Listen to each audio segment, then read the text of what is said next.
Hello friends, आज हम बात करने वाले हैं अमेरिका की एक शॉर्ट सेलिंग कंपनी हिंडनबर्ग के बारे में, जिसने सन 2023 में अदानी ग्रुप के ऊपर एक एलिगेशन लगाया था, जिस एलिगेशन से आज तक अदानी ग्रुप नहीं उभर पाया।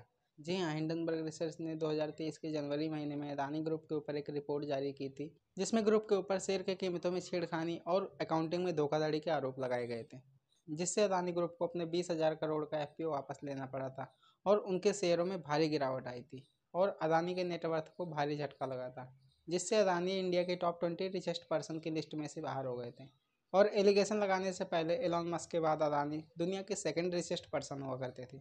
हालांकि अदानी ग्रुप ने हिंडनबर्ग के उन सारे आरोपों सारे रिपोर्टों का खंडन कर दिया, बट कहीं ना कहीं अदानी ग्रुप अभी तक उन आरोपों से उभर नहीं पाया है।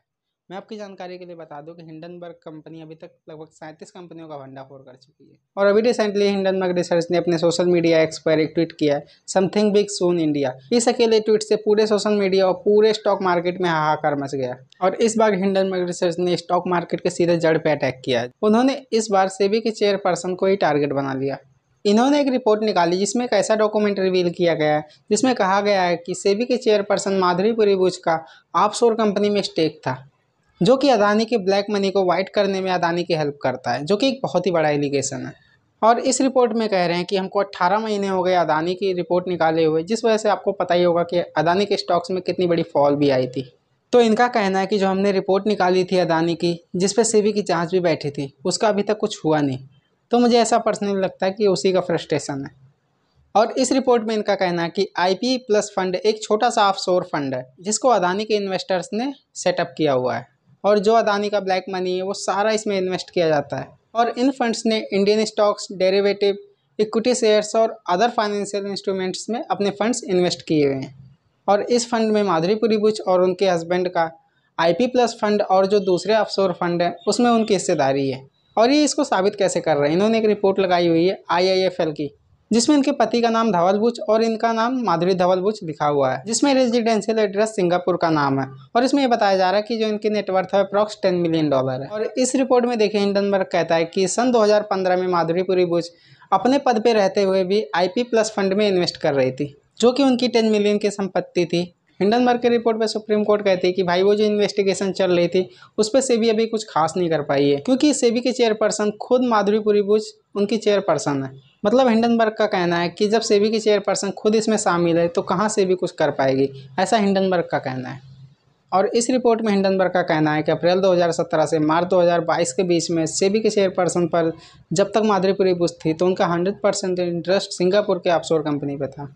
16 मार्च 2022 को एज ए सेबी चेयरपर्सन जब उनका अपॉइंटमेंट हुआ तो उन्होंने बिना डिस्क्लोज किए अपने सारे शेयर्स अपने हस्बैंड को ट्रांसफ़र कर दिए। और इस रिपोर्ट में एलिगेशन लगाया गया है कि जब माधुरी मैम सेबी में होल टाइम मेंबर थी, उसी दौरान सन 2019 में उनके पति को ब्लैक स्टोन में as a senior advisor appoint किया गया था। और हिंडनबर्ग का मानना है कि अपने लिंक्डइन प्रोफाइल के अकॉर्डिंग इन्होंने कभी भी रियल एस्टेट में काम नहीं किया, इसके बावजूद भी इन्होंने रीट को प्रमोट किया है।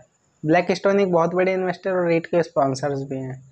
और जब इनकी बीवी सेबी में ऑफिशियल थी तो ब्लैक स्टोन ने माइंड स्पेस और नेक्सस सेलेक्ट ट्रस्ट को स्पॉन्सर किया, जो इंडिया का सेकंड और फोर्थ रीट है जिसे सेबी का अप्रूवल मिला पब्लिकली IPO लाने का।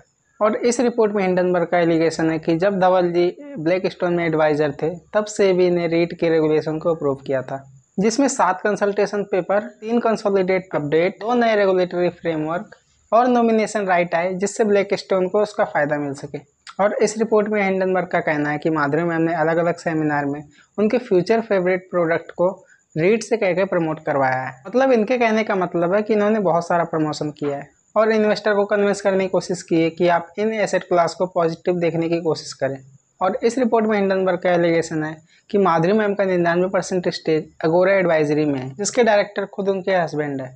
अकॉर्डिंग टू हिंडनबर्ग, ये 2022 में इस SSCT ने $261,000 का रेवेन्यू जनरेट किया था, सिर्फ कंसल्टिंग करके, जो कि माधवी मैम के सैलरी का 4.5 गुना है। तो ये सारे एलिगेशन हिंडनबर्ग ने अदानी ग्रुप और सेबी के चेयरपर्सन के ऊपर लगाया है, जिसपे अभी सुप्रीम कोर्ट की मुहर लगनी बाकी है।